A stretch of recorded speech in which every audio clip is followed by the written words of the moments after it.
The galaxy was old. It had seen empires rise and fall like waves on a shore. It had watched species crawl from the mud of their homeworlds, reach for the stars, and either join the great family of civilizations or fade into dust. The galactic concord had kept peace among 47 species for over 12,000 years. They had rules, they had systems, they had calculations for everything. And then they met humanity. Commander Jack Hollis stood on the bridge of the Times Achilles Times and stared out at the vast station floating before them. The structure was massive, larger than any city on Earth, covered in lights that blinked in patterns his mind could not understand. Ships of 100 different designs drifted around it like fish around a reef. Some were beautiful, with curves and colors that seemed more like art than engineering. Others were strange, built for bodies that did not look anything like human bodies. "First time seeing Unity Station?" asked Linda Marsh. She stood beside him, dressed in the formal gray suit of a human ambassador. Her hair was pulled back tight, and her eyes were calm, but Jack could see the tension in her shoulders. "Yes, ma'am," Jack said. "It's something else. It's where they decide who matters and who doesn't," Linda said quietly. "And right now, they've decided we don't matter much at all." 2. She was right. Humanity had joined the Galactic Concord only 15 years ago. They were the newest species, the youngest, and the poorest. Earth's colonies struggled to survive on the edges of known space. They had little to trade, and even less to offer. The other species saw humans as children at best, and dangerous animals at worst. Jack had read the reports. He knew what the aliens said about his kind. They called humans violent, unpredictable, and primitive. They said humans bred too fast, died too easily, and fought over nothing. They tolerated humanity only because the small corner of space where Earth sat was not worth the trouble of taking. The Times Achilles Times was not a warship by human standards. She was a frigate, small and fast, designed for patrol duty and escort missions. Her crew numbered just over 200. Her weapons were enough to fight pirates and protect cargo ships, but nothing more. Jack loved her anyway. She was his first command, and he had trained her crew himself. "We're being hailed," said Lieutenant Katie Vance from the tactical station. She was young, with short dark hair and sharp eyes that missed nothing. "Unity Station is giving us docking instructions. They sound bored." "They're always bored when they talk to us," Linda said. "Dock us smoothly, Commander. We need to make a good impression." Jack nodded and gave the orders. The Times, Achilles Times, moved slowly toward the station, passing between alien vessels that did not bother to acknowledge her. A Torvan cruiser, all sharp angles and gleaming metal, crossed their path without slowing down. Jack had to adjust course to avoid a collision. "They didn't even look at us," Katie muttered. "We're not worth looking at," Jack said. "Not yet." Oh, the docking went smoothly. Jack and a small team accompanied Ambassador Marsh into the station, while the rest of the crew stayed aboard. The corridors of Unity Station were wide and tall, built to fit species of many sizes. Holographic signs floated in the air, translating themselves into 100 languages. The air smelled strange, filtered through systems designed for lungs that were not human lungs. They passed groups of aliens who watched them with expressions Jack could not read. Some had too many eyes. Some had no eyes at all. Some walked on legs. Others floated. And a few moved in ways that made Jack's stomach turn. He kept his face calm and his back straight. He was a commander in the Earth fleet. He would not show fear. The negotiations took place in a chamber of white stone and soft light. Ambassador Marsh sat across from representatives of 6 different species, each one more powerful than humanity could ever hope to be. She asked for better trade terms, for access to technology, for recognition of human mining rights in the outer systems. They gave her nothing. The Torvan delegate, a tall creature covered in silver scales, spoke with a voice like grinding metal. "Humanity has nothing we want," he said. "You offer raw materials we can find elsewhere. You offer labor we do not need. You offer friendship we do not value. Be grateful we allow you to exist in our space." At all. Linda did not flinch. We offer potential, she said. We learn fast. We adapt. You die fast, the delegate interrupted. Your lives are short, and your memories are shorter. Come back in 1,000 years, when you have something worth discussing. Jack watched from the corner of the room, his hands clasped behind his back. He wanted to speak, to defend his people. But it was not his place. He was just the escort. He was just the soldier. The negotiations ended without progress. Ambassador Marsh thanked the delegates for their time, her voice steady, even though Jack could see the disappointment in her eyes. They walked back toward the docking bay in silence. That was when the alarms began. The sound cut through the station like a knife. Red lights flashed along the corridors. Aliens began running. Some toward the docks, and others toward shelters. Jack grabbed his communicator and called the Times Achilles *. Report, he ordered. Katie's voice came back sharp and clear. Vreth raiders, sir. A whole fleet just dropped out of hyperspace. They're attacking the station. Jack felt his blood turn cold. The Vreth were not part of the Concorde. They were pirates on a scale humanity could barely imagine. Raiders who attacked civilian targets and disappeared before anyone could respond. They took what they wanted and killed anyone who resisted. How many ships? Jack asked. 15. Maybe more. Commander, the Concorde fleet is holding position. They're not engaging. Jack stopped walking. What do you mean they're not engaging? I mean they're sitting there, sir. They're calculating losses. They're deciding if the station is worth saving. Linda grabbed Jack's arm. Commander, we need to get back to the ship. Jack looked at her, then looked at the aliens running past them in fear. He thought about the Concorde delegates who had dismissed humanity as worthless.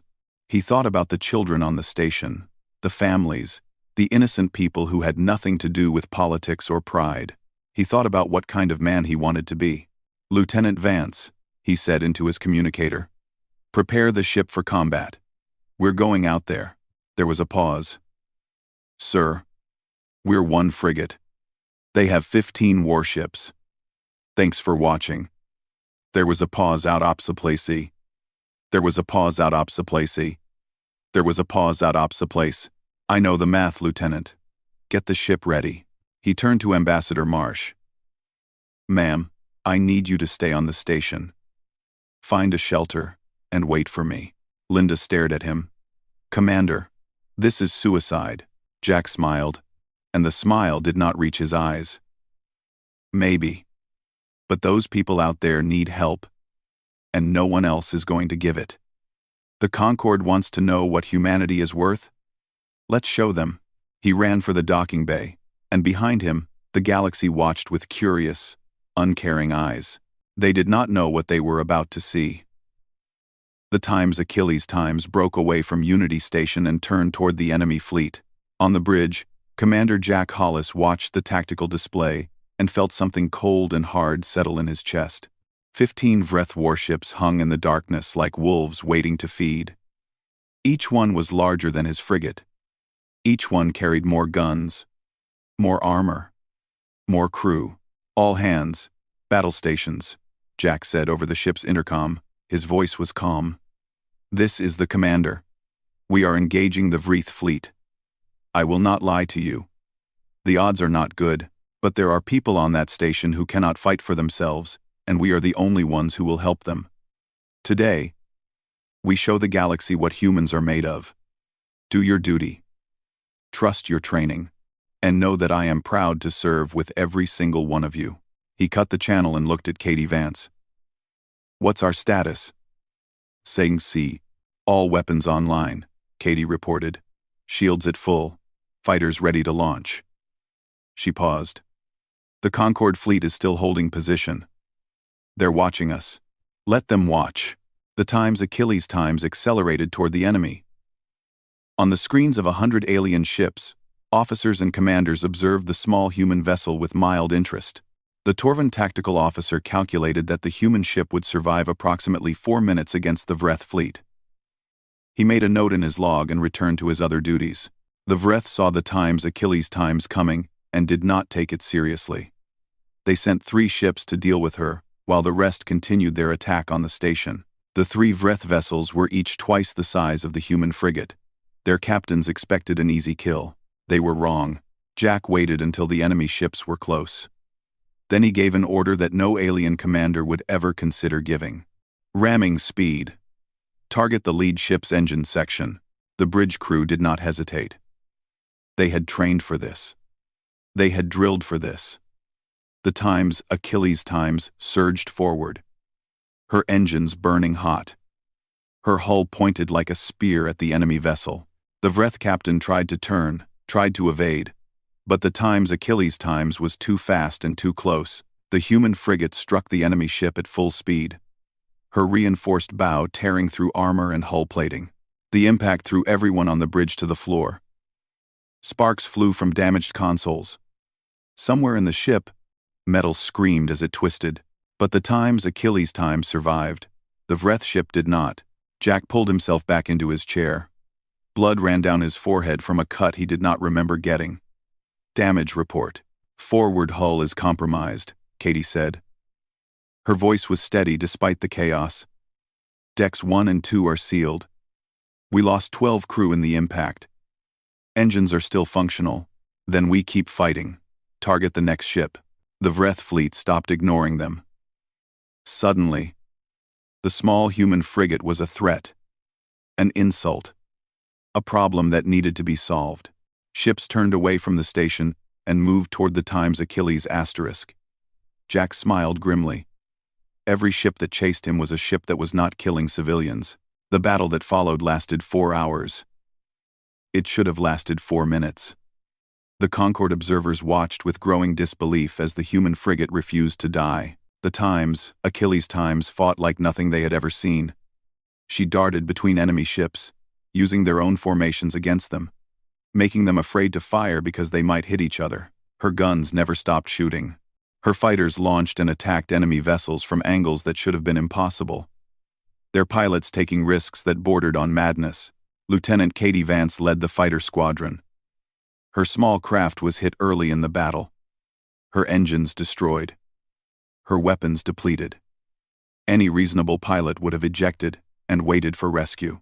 Katie did not eject. Instead, she aimed her dying fighter at a Vreth cruiser, ejected at the last second, and used the explosion to cover her approach. She landed on the enemy hull, in nothing but a combat suit, cut through the armor with a plasma torch, and detonated a grenade inside their engine room. The cruiser exploded.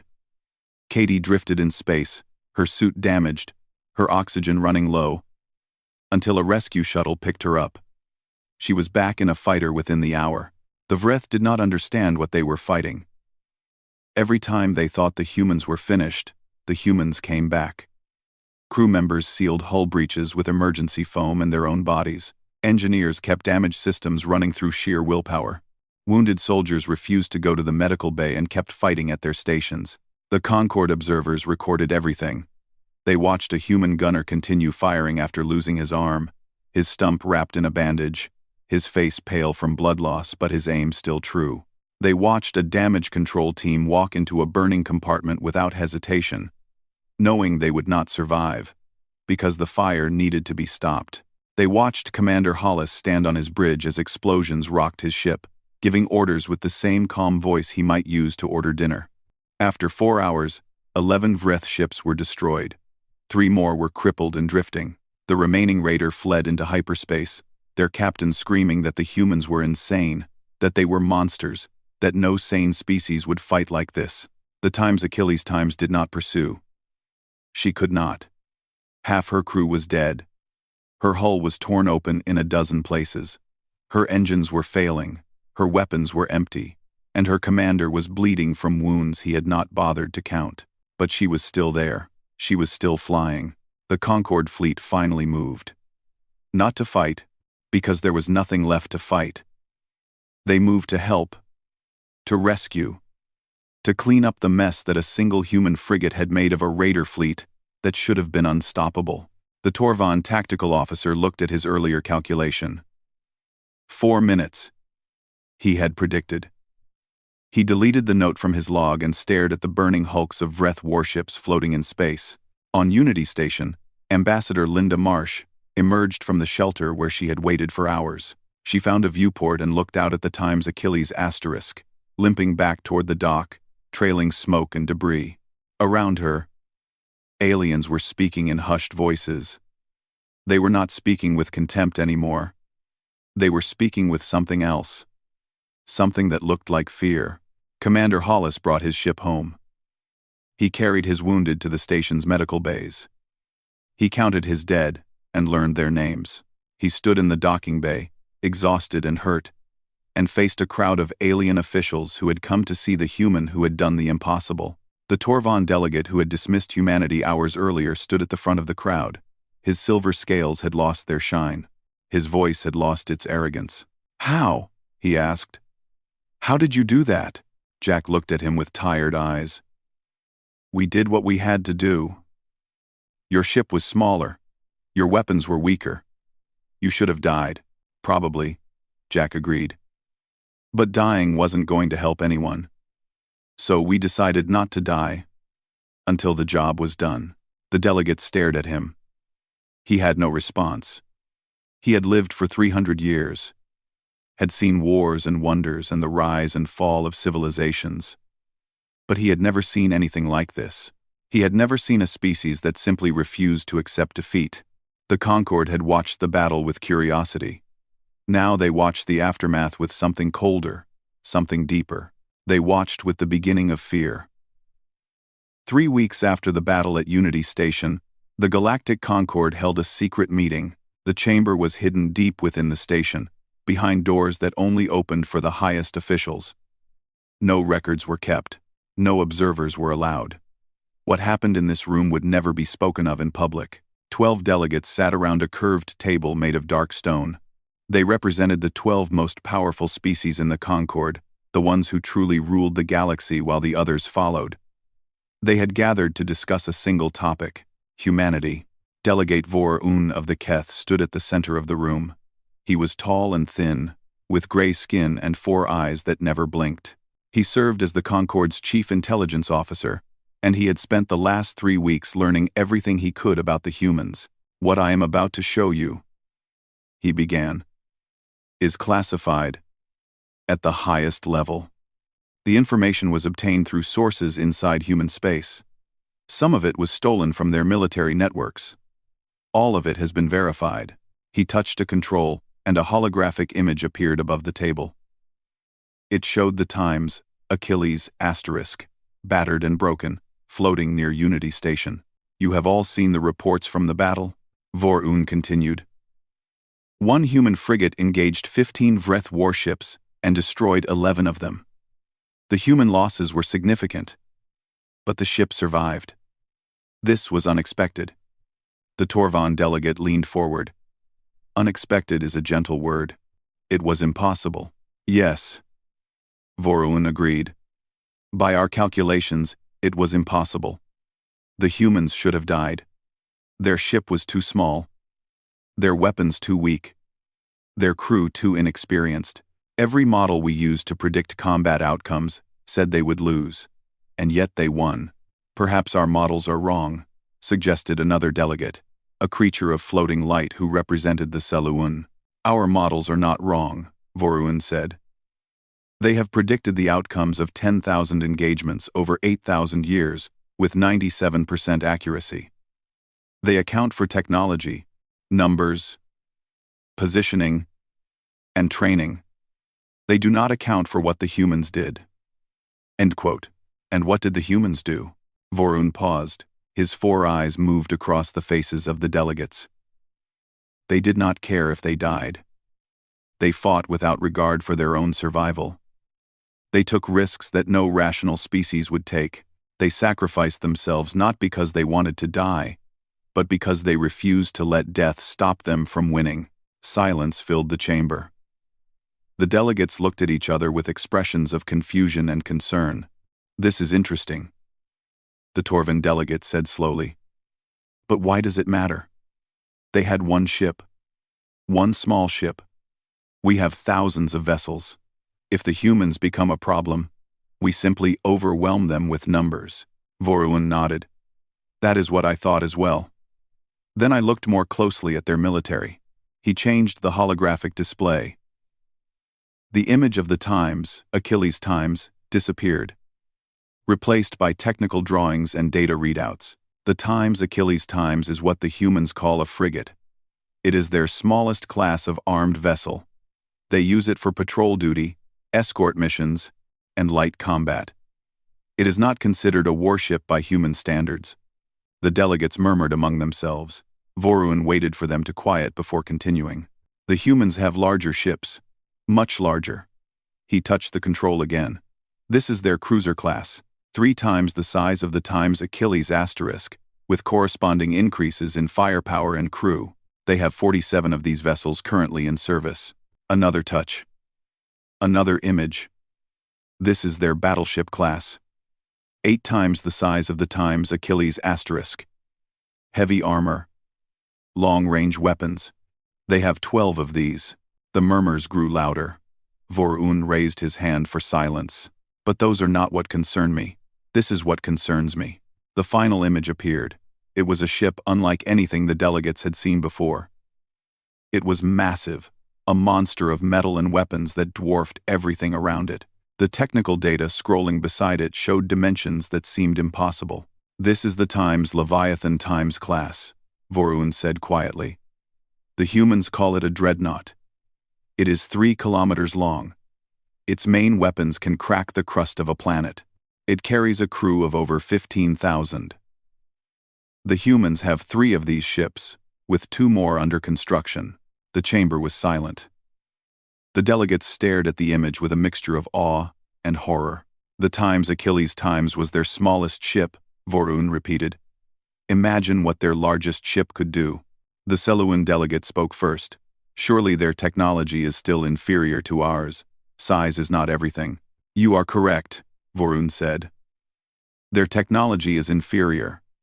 Their ships are slower. Their sensors are weaker.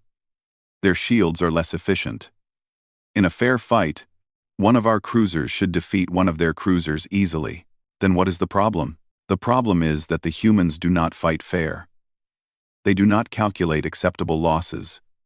They do not retreat when the odds turn against them. They do not surrender when victory becomes impossible. They fight until they win, or until every last one of them is dead, and even then, they find ways to hurt you from beyond the grave. Vorun pulled up another set of data. I ran simulations. I used our best models, adjusted for what we learned from the battle at Unity Station. I asked a simple question. What would happen if a single Times Leviathan asterisk class dreadnought, fully crewed and ready for combat, engaged the combined fleets of the Galactic Concord? He paused. The delegates waited. According to the simulation, the human ship would lose eventually. But before it fell, it would destroy between 60 and 70% of our entire military force. One ship, 70% of everything we have. The Torvon delegate rose from his seat. That cannot be accurate. I ran the simulation 100 times, Vorun said. The results were consistent. The humans do not win through superior firepower. They win because they refuse to stop fighting. They win because they accept losses we would never accept. They win because death does not frighten them the way it frightens us. He turned off the display. The hologram vanished, leaving only the dim light of the chamber. We have spent 12,000 years building a civilization based on calculation and reason. We avoid wars because wars are expensive. We negotiate because negotiation is efficient. We have made peace profitable and conflict costly. This system has worked because every species in the Concord thinks the same way we do. Vorun looked around the table. The humans do not think the same way. They do not calculate the cost of war. They calculate the cost of surrender, and they have decided that surrender costs too much, no matter what the price of fighting might be. The chamber remained silent for a long moment. Finally, the Torvon delegate spoke. What do you recommend? Vorun folded his thin hands together. We have 2 options. The first is to destroy humanity now, before they grow any stronger. A combined fleet, striking without warning, could eliminate their military and occupy their worlds within a year. And the second option? The second option is to make sure we never give them a reason to use those ships against us. We give them what they want. We welcome them as equals.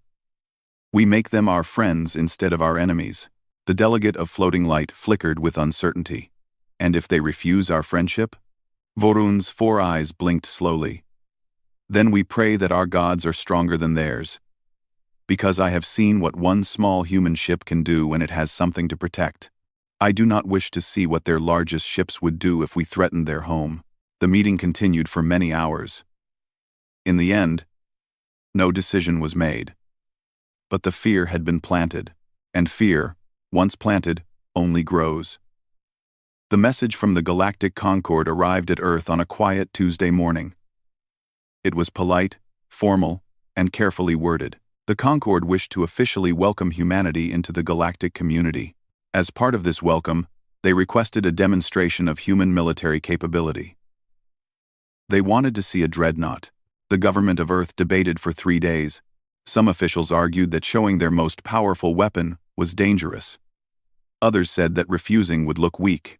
In the end, they decided to send the Times Ironclad Asterisk, the newest of the Times Leviathan Asterisk class dreadnoughts, commanded by Admiral Scott Price.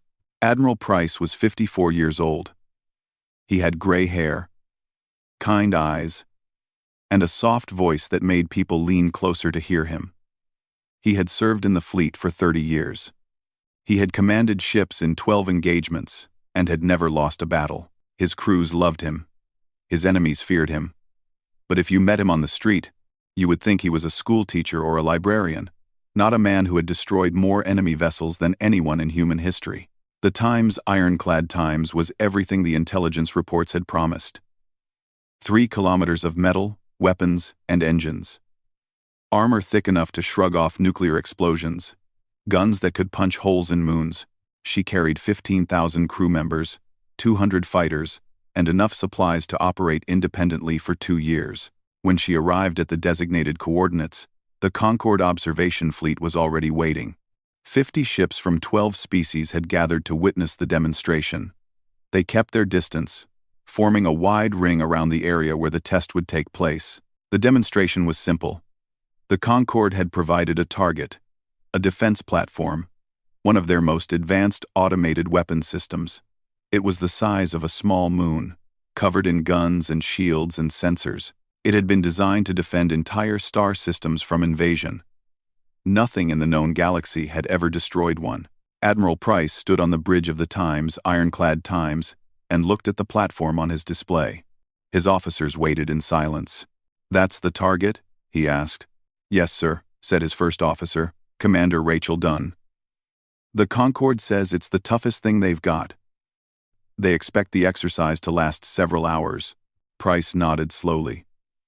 "Signal the observation fleet. Tell them to back up another 10,000 kilometers. I don't want anyone getting hurt." The message was sent. The alien ships moved back, puzzled by the request. The exercise began. The Times Ironclad Times moved forward at full speed. Her weapons powered up, filling the ship with a low hum that the crew could feel in their bones.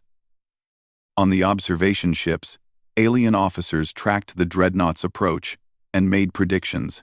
Based on the platform's defenses, they expected the human ship to take significant damage before achieving victory.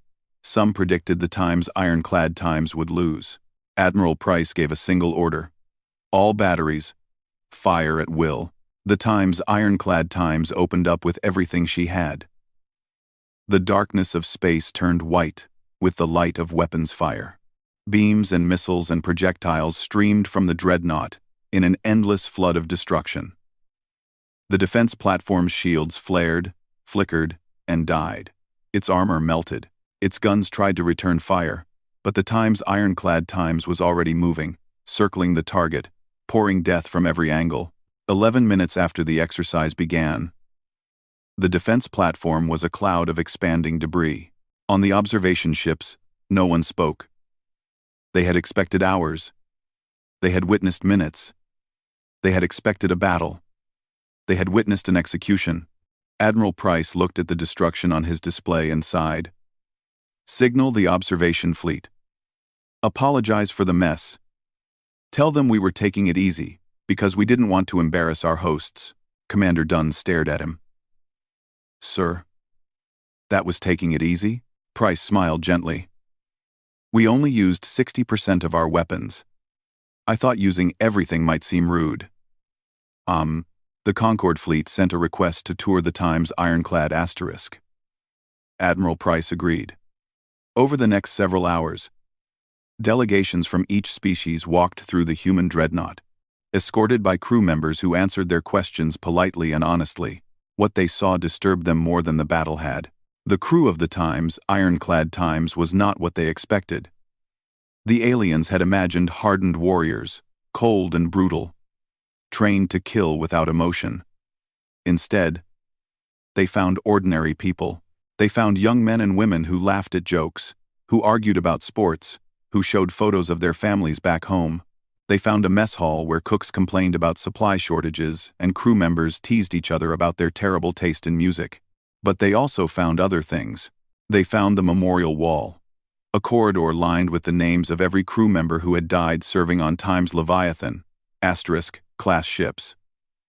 The list was long. Fresh flowers sat beneath the names, replaced every day by crew members who had never even met the dead. They found the ship's chapel, where a chaplain led prayers not for survival, but for what the humans called a good death. They listened as crew members prayed to die with honor, to die protecting their friends, to die in a way that would make their families proud.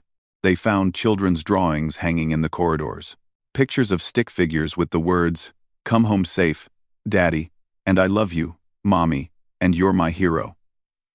The aliens asked why these drawings were displayed, and the crew explained that they were gifts from families back on Earth, reminders of what they were fighting for, reminders that some things were worth dying for. They found crew members with tattoos, poems about sacrifice, quotes about duty, names of friends who had fallen in previous battles. One young officer had the words, "Death before dishonor," written across his chest.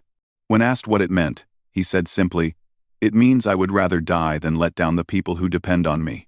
The Torvan delegate who had once dismissed humanity as worthless walked through the ship in silence.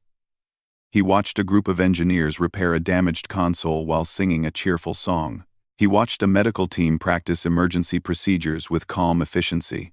He watched a pilot explain to a younger crew member how to eject safely if her fighter was hit, then add with a grin, "But don't eject unless you have to. That ship is expensive." At the end of the tour, he found Admiral Price in the observation lounge, looking out at the stars. "I do not understand your people," the delegate said. Price turned to face him. "What don't you understand? You are not angry. You are not cruel. You smile and joke and speak of your families. Yet you built this ship to destroy worlds. You train your people to die. How can you be so gentle and so dangerous at the same time?" Price was quiet for a moment. Then he spoke. "We don't want to die. We don't want to fight. Every person on this ship has someone they love, someone who wants them to come home safe. But we know that some things are more important than our own lives. We know that if we don't stand between the innocent and the darkness, no one will." He looked back at the stars.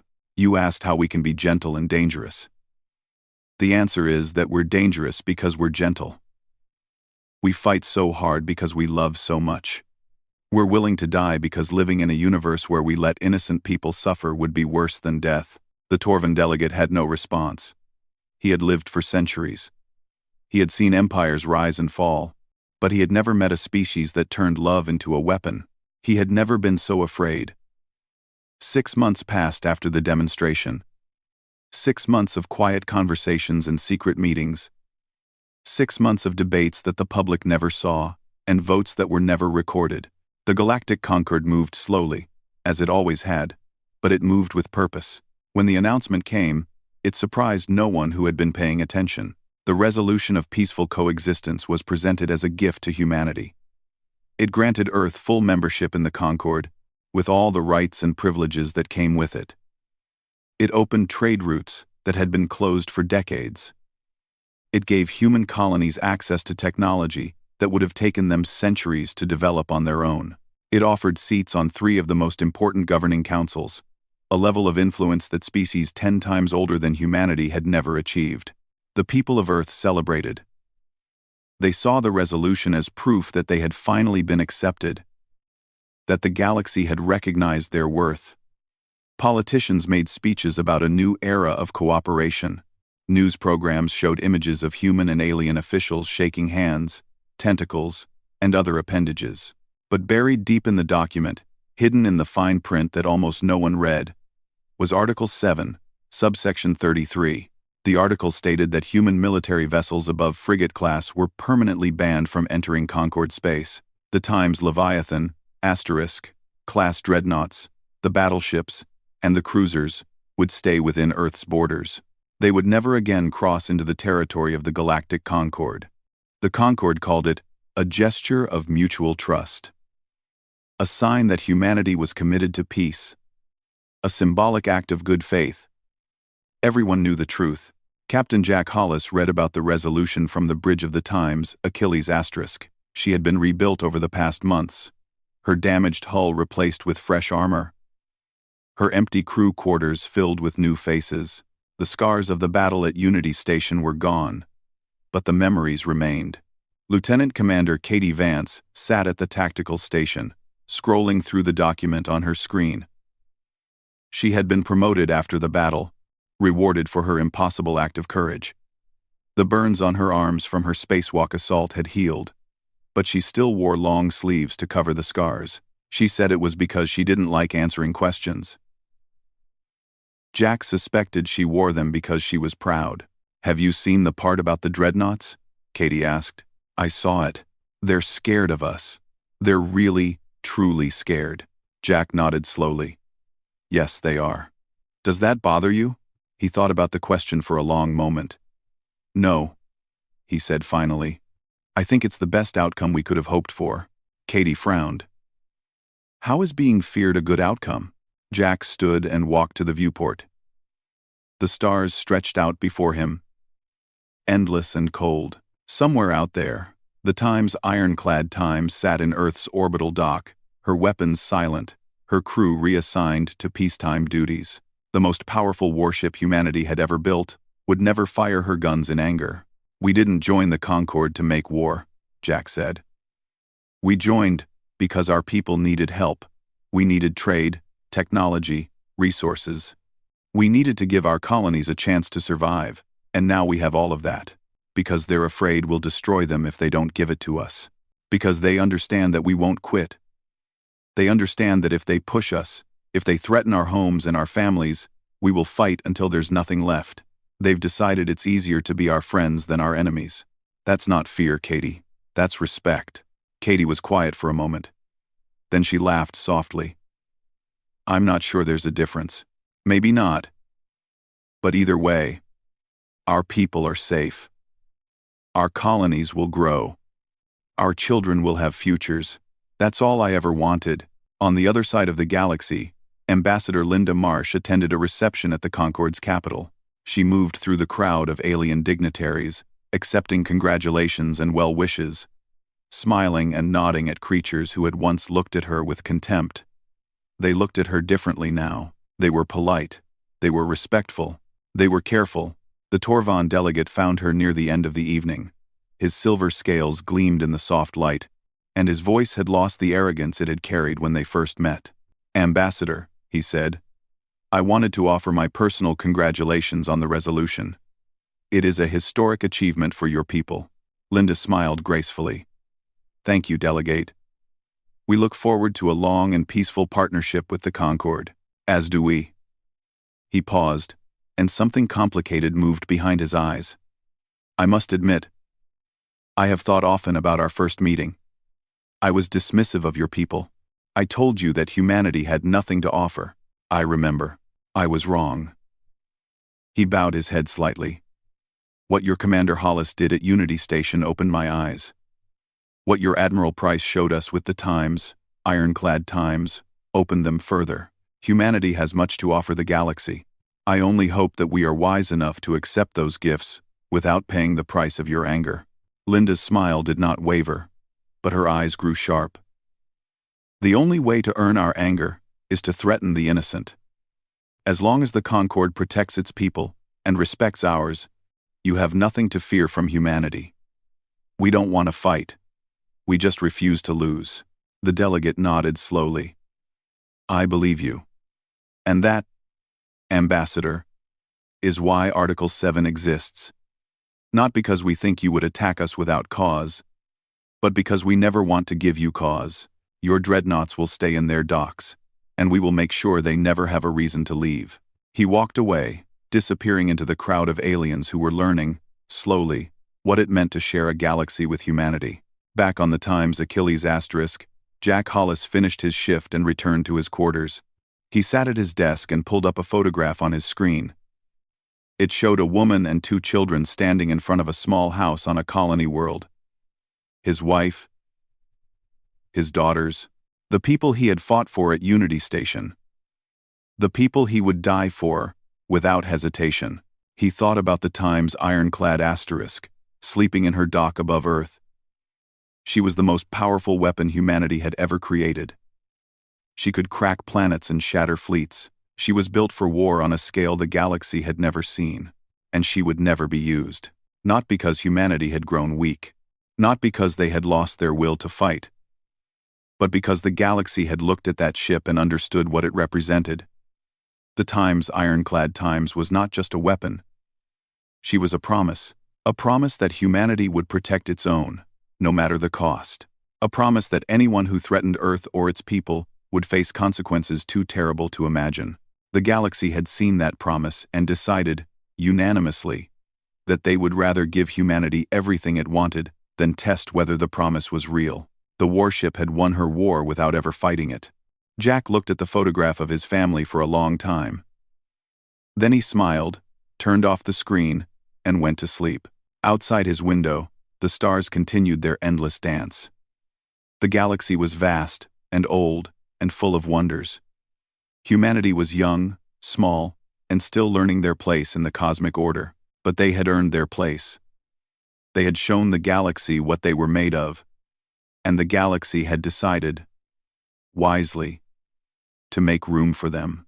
Peace through strength, victory through will. That was the human way, and the universe was finally beginning to understand.